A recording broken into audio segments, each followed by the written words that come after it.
Hello ಗೆಳೆಯರೆ, ಹೊಸ ವಿಡಿಯೋಗೆ ಸ್ವಾಗತ. ಇವತ್ತು ನಾವು ನೋಡ್ತಿರೋ ಮೂವಿ ಇತ್ತೀಚೆಗೆ ತೆಲುಗಿನಲ್ಲಿ ರಿಲೀಸ್ ಆದ ನಾಗ ಚೈತನ್ಯ ಮತ್ತು ಸಾಯಿ ಪಲ್ಲವಿ ಲೀಡ್ ರೋಲಲ್ಲಿ ಕಾಣಿಸಿಕೊಂಡಿರುವ ಮೂವಿ ತಂಡೇಲ್. ತಂಡೇಲ್ ಅಂದರೆ ಲೀಡರ್ ಅಂತ ಅರ್ಥ. ಬನ್ನಿ ವಿಡಿಯೋ ಶುರು ಮಾಡೋಣ. ಮೊದಲನೇ ಸೀನಲ್ಲಿ ನಾವು ಈ ಕಥೆಯ ನಾಯಕಿ ಸತ್ಯ ಒಂದು ರೈಲ್ವೆ ನಿಲ್ದಾಣದಲ್ಲಿ ಕೂತಿರೋದನ್ನ ನೋಡ್ತೀವಿ. ಸತ್ಯ ಏನನ್ನೋ ನೆನಪು ಮಾಡಿಕೊಂಡು ಅಳುವಂಥ ಸ್ಥಿತಿಯಲ್ಲಿ ಕೂತಿರ್ತಾಳೆ.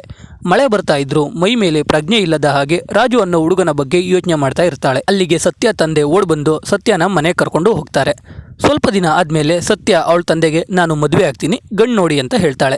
ಇವಳು ಹೀಗೆ ಹೇಳೋಕೆ ಕಾರಣ ಅವಳು ಪ್ರೀತಿ ಮಾಡ್ತಿದ್ದ ಹುಡುಗನ ಮೇಲಿರೋ ಕೋಪ. ಆ ಹುಡುಗನ ಹೆಸರು ರಾಜು. ಸತ್ಯಗೆ ರಾಜು ಮೇಲೆ ಯಾಕೆ ಕೋಪ ಅಂತ ಮುಂದೆ ಗೊತ್ತಾಗುತ್ತೆ. ಸತ್ಯ ಮದುವೆ ಆಗ್ತೀನಿ ಅಂದಿದ್ದಕ್ಕೆ ಅವ್ರ ತಂದೆ ಮನೆಗೆ ಮುರುಳಿ ಅನ್ನೋ ಹುಡುಗನ್ನ ಕರೆಸ್ತಾರೆ. ಮುರುಳಿ ಒಬ್ಬ ಬ್ಯಾಂಕ್ ಲೋನ್ ರಿಕವರಿ ಏಜೆಂಟ್. ನೋಡೋಕೆ ಸ್ವಲ್ಪ ಕಪ್ಪು. ಮುರುಳಿ ಸತ್ಯನ ನೋಡಿ ನನ್ನಂಥ ಹುಡುಗನಿಗೆ ಇಷ್ಟು ಚೆನ್ನಾಗಿರೋ ಹುಡುಗಿನ ಪಕ್ಕ ನೋ ಅಂತಾಳೆ ಅಂತ ಅಂದ್ಕೊಂಡಿರ್ತಾನೆ. ಆದರೆ ಸತ್ಯ ಮದುವೆಗೆ ಒಪ್ಕೊಂಡು ಬಿಡ್ತಾಳೆ. ಇದನ್ನ ಕೇಳಿ ಮುರುಳಿಗೆ ಶಾಕ್ ಆಗುತ್ತೆ, ಜೊತೆಗೆ ಖುಷಿ ಕೂಡ ಆಗುತ್ತೆ. ಅದಕ್ಕೆ ಮುರುಳಿ ಜಾತಕ ಗೀತಕ ಏನು ನೋಡೋದು ಬೇಡ, ಸತ್ಯನನ್ನ ಒಪ್ಕೊಂಡಿರೋದೇ ಹೆಚ್ಚು, ಡೈರೆಕ್ಟ್ ಮದುವೆ ಮಾಡಿ ಮುಗಿಸ್ಬಿಡಿ ಅಂತ ಹೇಳ್ತಾನೆ. ಒಂದಿನ ಸತ್ಯ ಮುರುಳಿನ ಮೀಟ್ ಮಾಡೋಕೆ ಕರೆಸ್ತಾಳೆ. ಅಲ್ಲಿ ಸತ್ಯ, ನಾನು ರಾಜು ಅನ್ನೋನ್ನ ಪ್ರೀತಿ ಮಾಡ್ತಿದ್ದೆ, ಆದರೆ ಇವಾಗ ನನಗೆ ಅವನ ಮೇಲೆ ಪ್ರೀತಿ ಇಲ್ಲ, ನಾನು ನಿಮ್ಮನ್ನೇ ಮದುವೆ ಆಗೋದು, ಆದರೆ ಅದಕ್ಕಿಂತ ಮುಂಚೆ ನಾನೊಂದು ಕೆಲಸ ಮಾಡಬೇಕು ಅಂತ ಹೇಳ್ತಾ ಮುರುಳಿಗೆ ರಾಜು ಮತ್ತೆ ಅವಳ ಲವ್ ಸ್ಟೋರಿ ಹೇಳ್ತಾಳೆ. ಸತ್ಯ ಮತ್ತೆ ರಾಜು ಒಂದೇ ಊರಿನವರು. ಸತ್ಯಗೆ ತಾಯಿ ಇಲ್ಲ, ತಂದೆ ಇದ್ದಾರೆ. ರಾಜುಗೆ ತಂದೆ ಇಲ್ಲ, ತಾಯಿ ಇದ್ದಾರೆ. ರಾಜು ಒಬ್ಬ ಮೀನುಗಾರ. ಗುಜರಾತಲ್ಲಿ ಸಮುದ್ರದಲ್ಲಿ ಮೀನು ಹಿಡಿಯೋಕೆ ಹೋಗ್ತಾರೆ. ವರ್ಷದ 9 ತಿಂಗಳು ರಾಜು ಸಮುದ್ರದಲ್ಲಿ ಇರ್ತಾನೆ. ತಿಂಗಳಿಗೊಮ್ಮೆ ಪೋರ್ಟ್ಗೆ ಬಂದು ಅವರು ಹಿಡಿದಿದ್ದ ಮೀನುಗಳನ್ನು ಅವರ ಓನರ್ಗೆ ಕೊಟ್ಟು ಮತ್ತೆ ವಾಪಸ್ ಸಮುದ್ರಕ್ಕೆ ಹೋಗ್ತಿರ್ತಾರೆ. 9 ತಿಂಗಳ ನಂತರ ರಾಜುಗೆ 3 ತಿಂಗಳು ರಜಾ ಇರುತ್ತೆ. ಆ 3 ತಿಂಗಳನ್ನ ರಾಜು ಊರಿಗೆ ಬಂದು ಸತ್ಯ ಜೊತೆ ಇದ್ದು ವಾಪಸ್ ಹೋಗ್ತಿರ್ತಾನೆ. ರಾಜುನ ತಂದೆ ವೀರಯ್ಯ ಆ ಊರಿನ ಮೀನುಗಾರರಿಗೆ ಲೀಡರ್, ಸಾಯೋವರೆಗೂ ಲೀಡರ್ ಆಗಿದ್ದ. ಇವಾಗ ದದ್ದ ಅನ್ನೋ ವ್ಯಕ್ತಿ ಮೀನುಗಾರರಿಗೆ ಲೀಡರ್ ಆಗಿರ್ತಾನೆ. ಇವಾಗ ರಾಜು ಮತ್ತೆ ಅವನ ಜೊತೆ ಸ್ವಲ್ಪ ಜನ ಸಮುದ್ರದಲ್ಲಿ ಮೀನು ಹಿಡ್ಕೊಂಡು ವಾಪಸ್ ಪೋರ್ಟ್ಗೆ ಬರ್ತಿರ್ತಾರೆ. 9 ತಿಂಗಳು ಆಗೋಗಿರುತ್ತೆ. ಆಗ ಇವರಿಗೆ 3 ಮಂತ್ಸ್ ರಜಾ ಸಿಗೋದ್ರಲ್ಲಿ ಇರುತ್ತೆ. ಪೋರ್ಟ್ಗೆ ಹತ್ರ ಬರ್ತಿದ್ದ ಹಾಗೆ ರಾಜು ಮೊಬೈಲ್ಗೆ ನೆಟ್ವರ್ಕ್ ಸಿಗ್ತಿರುತ್ತೆ. ನೆಟ್ವರ್ಕ್ ಸಿಕ್ಕಿದ ತಕ್ಷಣ ರಾಜು ಸತ್ಯಗೆ ಕಾಲ್ ಮಾಡಬೇಕು ಅಂತ ಮೊಬೈಲ್ನೇ ನೋಡ್ತಾ ಮಲಗಿರ್ತಾನೆ. ಈ ಕಡೆ ಸತ್ಯ ಇವತ್ತು ರಾಜು ಕಾಲ್ ಮಾಡ್ತಾನೆ ಅಂತ ವೆಯ್ಟ್ ಮಾಡ್ತಾ ಇರ್ತಾಳೆ. ಅಷ್ಟರಲ್ಲಿ ದದ್ದಾಗೆ ದೂರದಲ್ಲಿ ಕಡಲುಗಳ್ಳರು ಕಾಣಿಸ್ತಾರೆ. ಅವ್ರ ಕೈಲಿ ಸಿಕ್ಕಾಕೊಂಡ್ರೆ ಇವರು ಹಿಡಿದಿರೋ ಮೀನೆಲ್ಲ ಎತ್ಕೊಂಡು ಹೋಗ್ತಾರೆ. ಮೀನು ಎತ್ಕೊಂಡು ಹೋಗ್ಬಾರ್ದು ಅಂದರೆ ಅವರಿಗೆ 50,000 ಕೊಡಬೇಕು. ಕಡೆಗೂ ಆ ಕಡಲುಗಳ್ಳರು ಬಂದು ರಾಜು ಇದ್ದ ದೋಣಿಗೆ ಹತ್ತಿ ಮೀನೆಲ್ಲಾನು ಎತ್ಕೊಂಡು ಹೋಗ್ತಿರ್ತಾರೆ. ಅದನ್ನ ರಾಜು ನೋಡ್ತಾನೆ. ಅದೇ ಟೈಮ್ಗೆ ರಾಜು ಮೊಬೈಲ್ಗೆ ನೆಟ್ವರ್ಕ್ ಸಿಗುತ್ತೆ. ರಾಜು ಸತ್ಯಗೆ ಕಾಲ್ ಮಾಡ್ತಾನೆ. ಕಾಲಲ್ಲಿ ಮಾತಾಡ್ತಾನೆ ಅವ್ರ ದೋಣಿಗೆ ಹತ್ತಿರೋ ಎಲ್ರಿಗೂ ಚೆನ್ನಾಗಿ ಹೊಡಿತಾನೆ. ಈ ಕಡೆಯಿಂದ ರಾಜು ಬಂಗಾರಿ ಬಂಗಾರಿ ಅಂತ ಇರ್ತಾನೆ, ಆ ಕಡೆಯಿಂದ ಸತ್ಯ ರಾಜು ರಾಜು ಅಂತ ಇರ್ತಾಳೆ. ಫೈಟ್ ಮುಗಿಯೋವರೆಗೂ ಇಬ್ಬರು ಹಿಂಗೆ ಮಾತಾಡ್ತಾ ಇರ್ತಾರೆ. ಕಡೆಗೆ ರಾಜು ಎಲ್ರಿಗೂ ಹೊಡೆದು ಓಡಿಸ್ತಾನೆ. ದೋಣಿ ಪೋರ್ಟ್ಗೆ ಬರುತ್ತೆ. ದದ್ದ ಹೋಗಿ ಓನರ್ ಹತ್ರ ದುಡ್ಡು ಇಸ್ಕೊಂಡು ಬರ್ತಾನೆ. ಗುಜರಾತಿಂದ ಎಲ್ಲರೂ ಟ್ರೈನ್ ಹತ್ತಿ ಶ್ರೀಕಾಕುಲಂಗೆ ಬರ್ತಾರೆ. ರಾಜು ಅಂತೂ ಸತ್ಯ ಜೊತೆ ಮಾತಾಡ್ತಾನೆ ಇರ್ತಾನೆ. ಸತ್ಯ ರಾಜು ಮೀನು ಹಿಡಿಯೋಕೆ ಹೋಗೋ ಟೈಮಲ್ಲಿ ಮಾಂಸ ತಿನ್ನಲ್ಲ ಅಂತ ಅರಕೆ ಹೊತ್ಕೊಂಡಿರ್ತಾಳೆ. ಶ್ರೀಕಾಕುಲಮಲ್ಲಿ ಟ್ರೈನ್ ಇಳಿದ ರಾಜು ಬ್ಯಾಗ್ನ ಅವನ ಫ್ರೆಂಡ್ಸ್ಗೆ ಕೊಟ್ಟು ಮನೆಗೆ ಇಡೋಕೆ ಹೇಳಿ ಸತ್ಯನ ಮೀಟ್ ಮಾಡೋಕೆ ಓಡೋಗ್ತಾನೆ. ಸತ್ಯ ಅವ್ರ ಊರಲ್ಲಿರೋ ಶಿವಲಿಂಗದ ಹತ್ರ ಪ್ರಾರ್ಥನೆ ಮಾಡ್ತಿರ್ತಾಳೆ. ಅಲ್ಲಿಗೆ ಓಡೋದ ರಾಜು ಅವಳನ್ನ ಕರ್ಕೊಂಡು ಒಂದು ಲೈಟ್ ಹೌಸ್ ಬಳಿಗೆ ಬರ್ತಾನೆ. ರಾಜು ಊರಿಂದ ಹೋಗುವಾಗ ಆ ಊರಲ್ಲಿರೋ ಲೈಟ್ ಹೌಸ್ ಮೇಲೆ ಒಂದು ಕೆಂಪು ಬಾವುಟ ಕಟ್ಟಿ ಹೋಗ್ತಿರ್ತಾನೆ. ವಾಪಸ್ ಬಂದಮೇಲೆ ರಾಜು ಸತ್ಯನ ಕರ್ಕೊಂಡೋಗಿ ಆ ಬಾವುಟ ಬಿಚ್ಚುತ್ತಾನೆ. ಇದೇ ರೀತಿ ಪ್ರತಿ ವರ್ಷ ಮಾಡ್ತಿರ್ತಾನೆ. ರಾಜು ಊರಲ್ಲಿರೋ 3 ತಿಂಗಳಂತೂ ಸತ್ಯ ರಾಜು ಜೊತೆನೇ ಇರ್ತಾಳೆ. ಸತ್ಯ ರಾಜು ಇಬ್ಬರು ಪ್ರೀತಿ ಮಾಡ್ತಿರೋದು ಇಡೀ ಊರಿಗೆ ಗೊತ್ತಿರುತ್ತೆ. ರಾಜು ಅವನ ಫ್ರೆಂಡ್ಸ್ಗೆ ತೊಂದರೆ ಆದರೆ ಅಥವಾ ಊರಿಗೆ ತೊಂದರೆ ಆದರೆ ಎಲ್ಲದಕ್ಕೂ ಮುಂದೆ ನಿಂತು ಹೋರಾಡ್ತಾ ಇರ್ತಾನೆ. ಹೀಗೆ ಒಂದಿನ ರಾಜು ಅವನ ಫ್ರೆಂಡ್ಸ್ ಜೊತೆ ಇದ್ದಾಗ ದದ್ದ ಅಲ್ಲಿಗೆ ಬೇಜಾರಲ್ಲಿ ಬರ್ತಾನೆ. ಏನಾಯಿತು ಅಂತ ರಾಜು ಕೇಳಿದಾಗ ದದ್ದ ಪಕ್ಕದ ಊರಲ್ಲಿ ಜನಗಳನ್ನು ಮೀನು ಹಿಡಿಯೋಕೆ ಬಿಡದೆ ಸ್ಯಾಂಡ್ ಮೈನಿಂಗ್ ಮಾಡ್ತಿದ್ದಾರೆ. ಕಾಂಟ್ರಾಕ್ಟರ್ ದುಡ್ಡು ಕೊಟ್ಟು ಗೌರ್ನಮೆಂಟಿಂದ ಪರ್ಮಿಷನ್ ಕೂಡ ತಗೊಂಡಿದ್ದಾನೆ. ಎಲ್ಲಿ ಬೇಕಲ್ಲೇ ಮರಳನ್ನು ತೆಗೆದ್ರೆ ಪ್ರವಾಹ ಬಂದು ಊರೆಲ್ಲ ನಾಶ ಆಗುತ್ತೆ ಅಂತ ಹೇಳಿದ್ರು. ಆ ಮೈನಿಂಗ್ ಮಾಡ್ತಿರೋರು ನಮಗೆ ಅವಾಚ್ಯ ಶಬ್ದಗಳಿಂದ ಬೈದ ಅಂತ ಹೇಳ್ತಾನೆ. ಇದನ್ನ ಕೇಳಿ ರಾಜು ಸುಮ್ಮನಿರ್ತಾನ. ಹೋಗಿ ಆ ಕಾಂಟ್ರಾಕ್ಟರ್ ಮತ್ತೆ ಅವನ ಕಡೆ ಹುಡುಗರಿಗೆಲ್ಲ ನಾಯಿ ಹೊಡೆದಂಗೆ ಹೊಡಿತಾನೆ. ಆಮೇಲೆ ಆ ಕಾಂಟ್ರಾಕ್ಟರ್ ತಂದೆಗೆ ಬುದ್ಧಿವಾದ ಹೇಳಿ ಮೈನಿಂಗ್ನ ಸ್ಟಾಪ್ ಮಾಡಿಸ್ತಾನೆ. ಈ ವಿಷಯ ಇಡೀ ಊರಿಗೆ ಗೊತ್ತಾಗುತ್ತೆ. ರಾಜು ಸ್ಯಾಂಡ್ ಮೈನಿಂಗಿಂದ ಇಡೀ ಊರನ್ನು ಕಾಪಾಡ್ದ ಅಂತ ಇನ್ಮೇಲಿಂದ ರಾಜುನೇ ನಮ್ಮ ಲೀಡರ್ ಅಂತ ಅಲ್ಲಿರೋರೆಲ್ಲ ಅನೌನ್ಸ್ ಮಾಡ್ತಾರೆ. ರಾಜು ಕೂಡ ಅವನ ತಂದೆ ಥರ ಲೀಡರ್ ಆಗ್ತಾನೆ. ಒಂದಿನ ಮೀನುಗಾರ ಶೇಖರ್ ಮಗಳ ಬರ್ತ್ಡೇ ಇರುತ್ತೆ. ಆದರೆ ಶೇಖರ್ ಹೆಂಡತಿ ಚಂದ್ರ ಶೇಖರ್ ಮೇಲೆ ಬೇಜಾರು ಮಾಡ್ಕೊಂಡಿರ್ತಾಳೆ. ಸತ್ಯ ಯಾಕೆ ಅಂತ ಚಂದ್ರನ ಕೇಳಿದಾಗ ಇವಾಗೇನೋ ಬರ್ತ್ಡೇ ಮಾಡಿ ಹೋಗ್ಬಿಡ್ತಾರೆ. 9 ತಿಂಗಳು ಅವ್ರು ಬರೋವರೆಗೂ ಮಗುನ ನೋಡ್ಕೊಳ್ಳೋಕ್ಕೆ ನಾನು ಒದ್ದಾಡಬೇಕು. ನೀನು ರಾಜುನ ಮದುವೆ ಆದರೆ ನನ್ನ ಕಷ್ಟ ಏನು ಅಂತ ನಿನಗೆ ಗೊತ್ತಾಗುತ್ತೆ ಅಂತಾಳೆ. ಸತ್ಯ ಆವಾಗ ಅದ್ರ ಬಗ್ಗೆ ಅಷ್ಟು ಕೇರ್ ಮಾಡಲ್ಲ. ನೈಟ್ ಸತ್ಯ ಮತ್ತು ರಾಜು ಮಾತಾಡ್ತಾ ಒಂದು ಜಾಗದಲ್ಲಿ ಕೂತಿರ್ತಾರೆ. ಸತ್ಯ ಹಾಗೆ ನಿದ್ದೆಗೆ ಜಾರ್ತಾಳೆ. ರಾಜು ಸತ್ಯನ ಅಲ್ಲೇ ಮಲಗಿಸಿ ಎದ್ದು ಹೋಗ್ತಾನೆ. ಮಾರನೇ ದಿನ ಸತ್ಯ ಇದ್ದಾಗ ರಾಜು ಕಾಣಿಸಲ್ಲ. ನೋಡಿದ್ರೆ ಲೈಟ್ ಹೌಸ್ ಮೇಲೆ ಕೆಂಪು ಬಾವುಟ ಹಾರ್ತಾ ಇರುತ್ತೆ. ಅದನ್ನ ನೋಡಿ ಸತ್ಯಗೆ ರಾಜು ಮೀನು ಹಿಡಿಯೋಕೆ ಹೋಗಿದ್ದಾನೆ ಅಂತ ಅರ್ಥ ಆಗುತ್ತೆ. ನೆಕ್ಸ್ಟ್ ಡೇ ಮೀನು ಹಿಡಿಯೋಕೆ ಹೋಗಿದ್ದ ಚಂದ್ರನ ಗಂಡ ಶೇಖರ್ ದೋಣಿ ಮುಳುಗಿ ಸತ್ತೋಗಿರ್ತಾನೆ. ಇದನ್ನ ನೋಡಿ ಸತ್ಯಗೆ ರಾಜು ಕೂಡ ಹೀಗೆ ಸತ್ತೋದ್ರೆ ಅಂತ ಭಯ ಆಗೋಕೆ ಶುರುವಾಗುತ್ತೆ. ಕೆಟ್ಟ ಕೆಟ್ಟ ಕನಸು ಬೀಳೋಕೆ ಶುರುವಾಗುತ್ತೆ.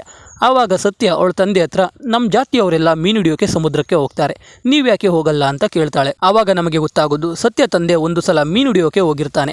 ವಾಪಸ್ ಬಂದಾಗ ಸತ್ಯ ತಾಯಿ ಹಾರ್ಟ್ ಅಟ್ಯಾಕ್ ಆಗಿಂದ ಸತ್ತೋಗಿ ಮಣ್ಣು ಕೂಡ ಮಾಡಿ ಆಗೋಗಿರುತ್ತೆ.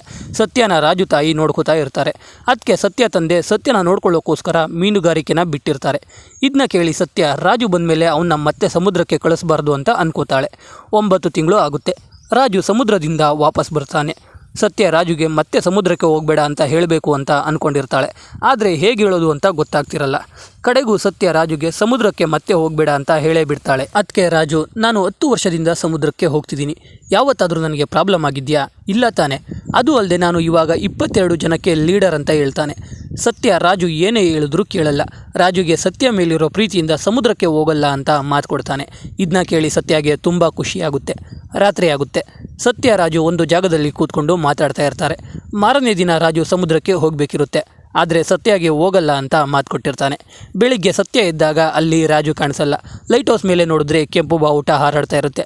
ಇದನ್ನ ನೋಡಿ ಸತ್ಯಗೆ ರಾಜು ಮತ್ತೆ ಸಮುದ್ರಕ್ಕೆ ಹೋಗ್ತಿದ್ದಾನೆ ಅಂತ ಗೊತ್ತಾಗಿ ಟ್ರೈನ್ ಸ್ಟೇಷನ್ಗೆ ಓಡೋಗ್ತಾಳೆ. ರಾಜು ಟ್ರೈನ್ ಹತ್ತುತ್ತಾ ಇರ್ತಾನೆ. ಸತ್ಯನ ನೋಡಿ ರಾಜು ಸತ್ಯ ಬಳಿ ಬಂದು ಅವಳಿಗೆ ಅವನು ಸಮುದ್ರಕ್ಕೆ ಹೋಗಲೇಬೇಕು ಅಂತ ಹೇಳೋಕೆ ಪ್ರಯತ್ನ ಪಡ್ತಿರ್ತಾನೆ. ಆದರೆ ಸತ್ಯ, ನೀನು ಇವಾಗ ಸಮುದ್ರಕ್ಕೆ ಹೋದರೆ ನಿನ್ನ ಸಂಬಂಧ ಇಲ್ಲಿಗೆ ಮುಗ್ದೋಗುತ್ತೆ ಅಂತ ಹೇಳ್ತಾಳೆ. ರಾಜು ಸತ್ಯನ ಸಮಾಧಾನ ಮಾಡೋಕ್ಕೆ ಪ್ರಯತ್ನ ಪಡ್ತಿರ್ತಾನೆ. ಅಷ್ಟರಲ್ಲಿ ಟ್ರೈನ್ ಮೂವ್ ಆಗ್ತಿರುತ್ತೆ. ರಾಜುಗೆ ಬೇರೆ ವಿಧಿ ಇಲ್ಲದೆ ಸತ್ಯನ ಬಿಟ್ಟು ಹೋಗ್ತಾನೆ. ಸತ್ಯ ಅಲ್ಲೇ ಕೂತಿರ್ತಾಳೆ. ಮಳೆ ಶುರುವಾಗುತ್ತೆ. ಇದೇ ಸೀನ ನಾವು ಸಿನಿಮಾ ಶುರುವಿನಲ್ಲಿ ನೋಡಿರ್ತೀವಿ. ಆಮೇಲೆ ಸತ್ಯ ತಂದೆ ಬಂದು ಸತ್ಯನ ಮನೆ ಕರ್ಕೊಂಡು ಹೋಗ್ತಾನೆ. ರಾಜು ಸತ್ಯಗೆ ಎಷ್ಟೇ ಸಲ ಕಾಲ್ ಮಾಡಿದ್ರು ರಿಸೀವ್ ಮಾಡಲ್ಲ. ಸತ್ಯ ತಂದೆ ಕೂಡ ರಾಜು ಜೊತೆ ಮಾತಾಡು ಅಂದರೂ ಸತ್ಯ ಮಾತಾಡಲ್ಲ. ಯಾವಾಗಲೂ ಬೇಜಾರಲ್ಲೇ ಇರ್ತಾಳೆ. ಸತ್ಯ ರಾಜು ಮೇಲಿರೋ ಕೋಪದಿಂದ ಮುರುಳಿನ ಮದುವೆ ಆಗೋಕೆ ಒಪ್ಕೊಂಡಿರ್ತಾಳೆ. ಈ ಕಥೆಯನ್ನೆಲ್ಲ ಸತ್ಯ ಮುರುಳಿಗೆ ಹೇಳಿ, ನನಗೆ ಇವಾಗ ರಾಜು ಕಂಡ್ರೆ ಇಷ್ಟ ಇಲ್ಲ, ಅವನಿಗೆ ನಾನು 3 ವಿಷಯ ಹೇಳಬೇಕು. ಒಂದು, ನನಗೆ ಅವನು ಕಂಡ್ರೆ ಇಷ್ಟ ಇಲ್ಲ. 2ನೇದು, ನನ್ನ ತಂದೆ ನನಗೋಸ್ಕರ ಮೀನು ಹಿಡಿಯೋಕೆ ಹೋಗೋದನ್ನ ಬಿಟ್ಟರು ಅಂತ.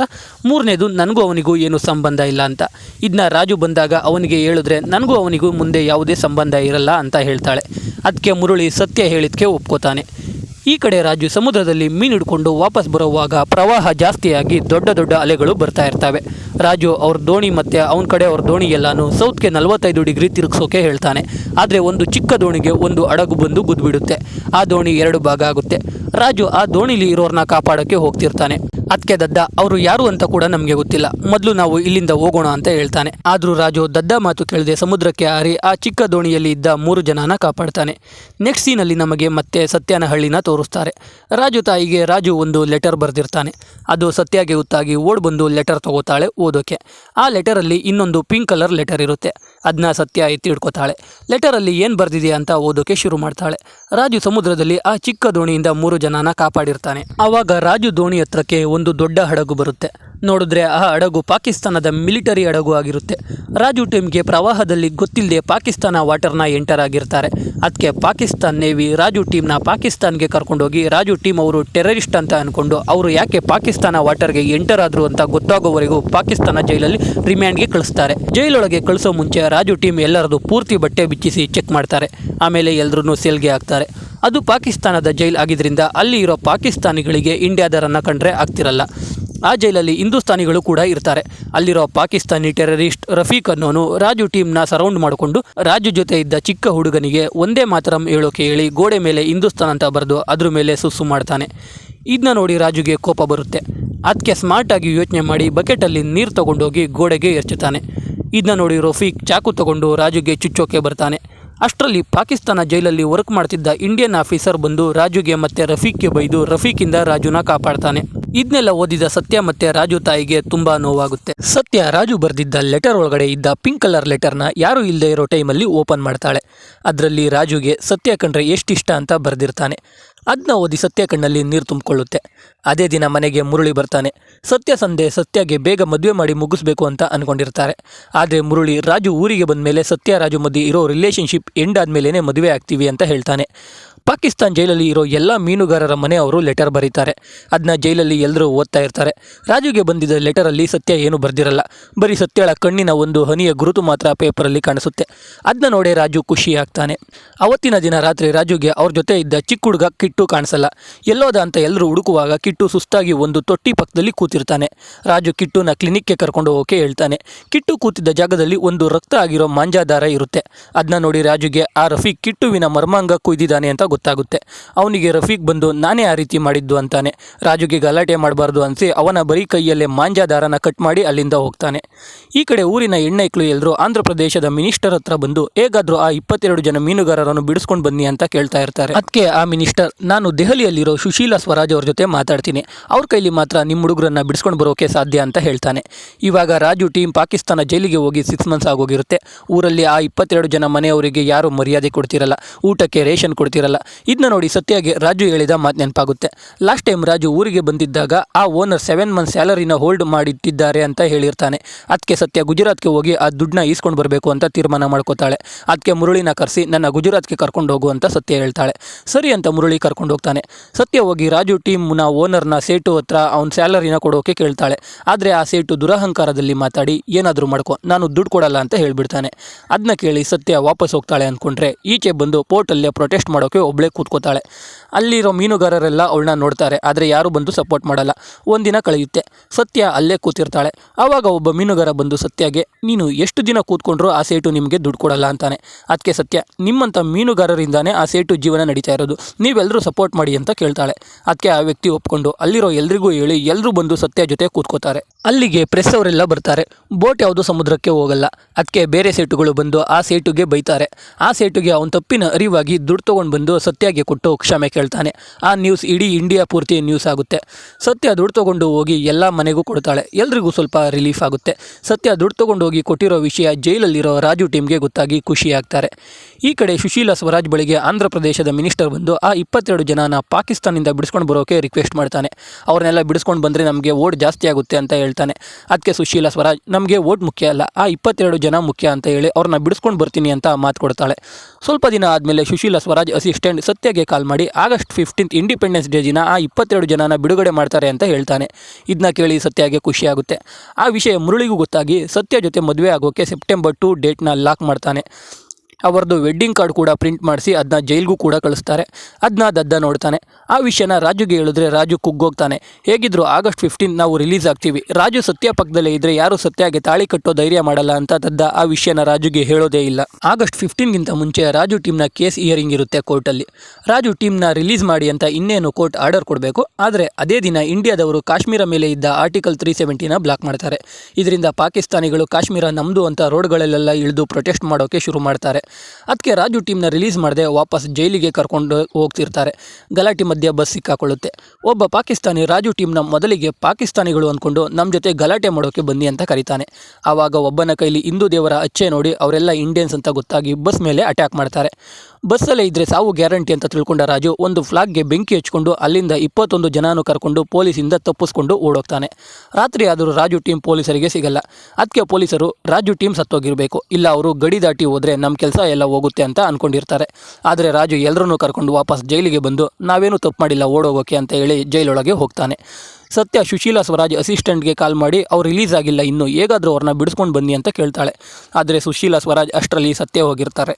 ಅದಕ್ಕೆ ಅಸಿಸ್ಟೆಂಟ್ ದೆಹಲಿಗೆ ಬಂದು ಸುಶೀಲಾ ಸ್ವರಾಜ್ ಅವರ ಮಗಳನ್ನು ಭೇಟಿಯಾಗಿ ಅಂತ ಹೇಳ್ತಾನೆ. ಸತ್ಯ ಮುರಳಿ ಮತ್ತು ಚಂದ್ರನ ಜೊತೆಗೆ ದೆಹಲಿಗೆ ಹೋಗ್ತಾಳೆ. ಅಲ್ಲಿ ಸುಶೀಲಾ ಸ್ವರಾಜ್ ಮಗಳ ಮನೆ ಮುಂದೆ ಹೋಗಿ ನಿಂತ್ಕೋತಾಳೆ. ಆದರೆ ಅವಳನ್ನ ಒಳಗಡೆ ಬಿಡಲ್ಲ. ರಾತ್ರಿ ಹೋಗಿ ಶಿವನ ದೇವಸ್ಥಾನದ ಹತ್ರ ಉಳ್ಕೋತಾರೆ. ಆಗಸ್ಟ್ 15 ಬರುತ್ತೆ. ಅವತ್ತು ಜೈಲಲ್ಲಿದ್ದ ರಫೀಕ್ ಮತ್ತೆ ಇಂಡಿಯಾದ ಕೈದಿಗಳಿಗೆ ಒಂದೇ ಮಾತ್ರ ಹೇಳೋಕೆ ಹೇಳಿ ಮತ್ತೆ ಗೋಡೆ ಮೇಲೆ ಇಂಡಿಯಾ ಮ್ಯಾಪ್ ಬಿಟ್ಟು ಸುಸು ಮಾಡೋಕೆ ಹೋಗ್ತಿರ್ತಾನೆ. ಆವಾಗ ರಾಜು ಜೊತೆ ಇದ್ದ ಚಿಕ್ಕ ಹುಡುಗ ಕಿಟ್ಟು ಅವನ ಸೆಲ್ಗೆ ಓಡೋಗಿ ಇಂಡಿಯಾ ಫ್ಲಾಗ್ ತಂದು ಅದನ್ನ ಜೈಲಲ್ಲಿ ನೆಟ್ಟಿ ಸಲ್ಯೂಟ್ ಮಾಡ್ತಾನೆ. ಅದನ್ನ ನೋಡಿ ರಫೀಕ್ಗೆ ಕೋಪ ಬಂದು ಓಡೋಗಿ ಕಿಟ್ಟುಗೆ ಇನ್ನೇನು ಹೊಡಿಬೇಕು, ರಾಜು ಬಂದು ಕಾಪಾಡ್ತಾನೆ.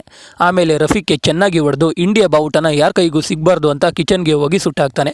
ಆ ಥರ ಸುಟ್ಟರೆ ಫ್ಲಾಗ್ಗೆ ಹಾನರ್ ಮಾಡಿದ ಆಗಂತೆ, ಅದಕ್ಕೆ ರಾಜು ಹಾಗೆ ಮಾಡ್ತಾನಂತೆ. ಅದನ್ನ ನೋಡಿ ಪೊಲೀಸರು ಬಂದು ರಾಜುಗೆ ಚೆನ್ನಾಗಿ ಹೊಡೆದು ಅವನ್ನ ಡಾರ್ಕ್ ಸೆಲ್ಗೆ ಹಾಕೋಕೆ ಕರ್ಕೊಂಡು ಹೋಗ್ತಿರ್ತಾರೆ. ಆವಾಗ ಹಿಂದೂಸ್ತಾನಿ ಪ್ರಿಸನರ್ಸ್ ಎಲ್ಲರೂ ರಾಜುಗೆ ಸಲ್ಯೂಟ್ ಮಾಡ್ತಾರೆ. ರಾಜು ಡಾರ್ಕ್ ಸೆಲ್ಲಲ್ಲಿದ್ದಾಗ ರಾಜು ಮತ್ತೆ ಸತ್ಯ ಲವ್ ಸ್ಟೋರಿ ತಿಳ್ಕೊಂಡಿದ್ದ ಒಬ್ಬ ಪೊಲೀಸ್ ಸತ್ಯಗೆ ಕಾಲ್ ಮಾಡಿ ಫೋನ್ನ ರಾಜುಗೆ ಕೊಡ್ತಾನೆ. ಆದರೆ ರಾಜು ನಾನು ಡೈರೆಕ್ಟ್ ಆಗಿ ಹೋಗಿ ಸತ್ಯನ ಮೀಟ್ ಮಾಡಿ ಅವಳನ್ನ ಲೈಟ್ ಹೌಸ್ಗೆ ಕರ್ಕೊಂಡೋಗಿ ಕೆಂಪು ಬಾವುಟ ಬಿಚ್ಚಿದಾದ್ಮೇಲೆ ಅವಳ ಜೊತೆ ಮಾತಾಡೋದು ಅಂತ ಹೇಳ್ತಾನೆ. ಇದನ್ನ ಸತ್ಯ ಕೇಳಿಸ್ಕೊತಾಳೆ. ಈ ಕಡೆ ಮುರಳಿ ತಂದೆ ತಾಯಿ ಮುರಳಿಗೆ ಕಾಲ್ ಮಾಡಿ ಇನ್ನ 3 ದಿನದಲ್ಲಿ ಮದುವೆ ಇದೆ, ಇಲ್ಲಿ ತುಂಬಾ ಕೆಲಸ ಇದೆ, ದೆಹಲಿ ಬಿಟ್ಟು ಬನ್ನಿ ಅಂತ ಹೇಳ್ತಾರೆ. ಆದರೆ ಸತ್ಯ ಎಲ್ಲರನ್ನು ಜೈಲಿಂದ ಬಿಡಿಸ್ಕೊಂಡು ಹೋದ್ಮೇಲೆ ಮದುವೆ ಆಗೋದು ಅಂತ ತೀರ್ಮಾನ ಮಾಡಿರ್ತಾಳೆ. ಸುಶೀಲ ಸ್ವರಾಜ್ ಮಗಳ ಮನೆಗೆ ಡೈಲಿ ಹೋಗ್ತಿರ್ತಾಳೆ. ಆದರೆ ಸತ್ಯನ ಒಳಗಡೆ ಬಿಡ್ತಿರಲ್ಲ. ಅದಕ್ಕೆ ಸತ್ಯ ಮದುವೆ ಏನ್ ರೀತಿ ಡ್ರೆಸ್ ಆಗಿ ಹೋಗ್ತಾಳೆ. ಮದುವೆ ಮನೆಯಿಂದ ಸತ್ಯ ಬಂದಿದ್ದಾಳೆ ಅಂತ ಅನ್ಕೊಂಡು ಸುಶೀಲ ಸ್ವರಾಜ್ ಮಗಳು ಸತ್ಯನ ಮನೆ ಒಳಗೆ ಕರ್ಕೊಂಡು ಹೋಗ್ತಾಳೆ. ಸತ್ಯನ ಕತೆ ಕೇಳಿ ಅವಳು ಸತ್ಯಗೆ ನಿಮ್ಮ ಊರಿಗೆ ಹೋಗಿ ಮದುವೆಯಾಗಿ ನಾನು ಅವ್ರನ್ನೆಲ್ಲ ಬಿಡಿಸೋಕೆ ಟ್ರೈ ಮಾಡ್ತೀನಿ ಅಂತಾಳೆ. ಆವಾಗ ಸತ್ಯ ನಾನು ಊರವ್ರನ್ನೆಲ್ಲ ಕರ್ಕೊಂಡೋದ್ಮೇಲೆ ಮದುವೆ ಆಗೋದು ಅಂತ ಹೇಳ್ತಾ ಸುಶೀಲ ಸ್ವರಾಜ್ ಫೋಟೋ ನೋಡಿ ನಿಮ್ಮ ತಾಯಿ ನಮ್ಮ ಜನಗಳನ್ನು ಬಿಡಿಸೋಕೆ ಲಾಸ್ಟ್ ಸೈನ್ ಹಾಕಿದ್ರು ಅಂತ ಹೇಳ್ತಾಳೆ. ಇದನ್ನೆಲ್ಲ ಕೇಳಿ ಸುಶೀಲ ಸ್ವರಾಜ್ ಮಗಳು ಸೆಪ್ಟೆಂಬರ್ 2 ಒಳಗೆ ಪಾಕಿಸ್ತಾನದಿಂದ ನಿಮ್ಮೂರಿನ ಜನನ ಬಿಡಿಸ್ಕೊಂಡು ಬರ್ತೀನಿ ಅಂತ ಸತ್ಯಗೆ ಭರವಸೆ ಕೊಡ್ತಾಳೆ. ಪಾಕಿಸ್ತಾನ ಮತ್ತು ಇಂಡಿಯಾ ಒಂದು ಒಪ್ಪಂದಕ್ಕೆ ಬರ್ತಾರೆ. ಆರ್ಟಿಕಲ್ 370 ಇಶ್ಯೂಯಿಂದ ಸುಮ್ಮನೆ ಜೈಲಿಗೆ ಹೋಗಿರೋ ವ್ಯಕ್ತಿಗಳನ್ನು ರಿಲೀಸ್ ಮಾಡಬೇಕು ಅಂತ. ಇಂಡಿಯಾ ಜೈಲಿಂದ ಸ್ವಲ್ಪ ಜನ ಪಾಕಿಸ್ತಾನದವರನ್ನು ರಿಲೀಸ್ ಮಾಡ್ತಾರೆ. ಹಾಗೆ ಪಾಕಿಸ್ತಾನದಿಂದ ಇಂಡಿಯಾದವರನ್ನು ರಿಲೀಸ್ ಮಾಡೋ ದಿನ ಬರುತ್ತೆ. ರಾಜು ಟೀಮ್ಗೆ ಅವರ ಫೋನ್ ಮತ್ತು ಬಟ್ಟೆ ಎಲ್ಲ ವಾಪಸ್ ಕೊಡ್ತಾರೆ. ಜೈಲ್ ಬಳಿಗೆ ಇಂಡಿಯನ್ ಎಂಬಾಸಿಯಿಂದ ಅಧಿಕಾರಿಗಳು ಬಂದಿರ್ತಾರೆ. 22 ಜನನು ಇಂಡಿಯನ್ ಎಂಬಾಸಿ ಅಧಿಕಾರಿಗಳ ಹತ್ರ ಹೋಗಿ ಅವರ ID ಪ್ರೂಫ್ ಕೊಡ್ತಾರೆ. ಇಂಡಿಯಾ ಪಾಕಿಸ್ತಾನ ಬಾರ್ಡರಲ್ಲಿ ಪಾಕಿಸ್ತಾನ ಜೈಲಿಂದ ರಿಲೀಸ್ ಆಗ್ತಿರೋ ಕೈದಿಗಳ ಹೆಸರನ್ನು ಘೋಷಣೆ ಮಾಡ್ತಾರೆ. ಅದರಲ್ಲಿ ರಾಜು ಹೆಸರು ಇರುತ್ತೆ. ರಾಜು ಹೆಸರು ಕೇಳ್ತಿದ್ದಂಗೆ ಸತ್ಯ ಬಾರ್ಡರಿಂದ ಊರಿಗೆ ಪ್ರಯಾಣ ಬೆಳೆಸ್ತಾಳೆ. ಜೈಲಿಂದ ಎಲ್ಲರೂ ಈಚೆ ಬರ್ತಾರೆ. ಆದರೆ ಲಕ್ಷ್ಮಣನ ಒಬ್ಬನ್ನ ಬಿಟ್ಟು. ಲಕ್ಷ್ಮಣ್ ಇಂಡಿಯಾದವನು ಅಂತ ತೋರಿಸೋಕೆ ಯಾವುದೇ ID ಪ್ರೂಫ್ ಇರಲ್ಲ. ಅದನ್ನ ಕೇಳಿ ರಾಜು ಲಕ್ಷ್ಮಣ್ ಈಚೆ ಬರೋವರೆಗೂ ನಾನು ಎಲ್ಲೂ ಹೋಗಲ್ಲ ಅಂತ ಅಲ್ಲೇ ಕೂತ್ಕೋತಾನೆ. ದದ್ದ ಲಕ್ಷ್ಮಣ್ನ ಇನ್ನೊಂದು ವೀಕಲ್ಲಿ ಅವರು ರಿಲೀಸ್ ಮಾಡ್ತಾರೆ, ನಾವು ಹೋಗೋಣ ಅಂತಾನೆ.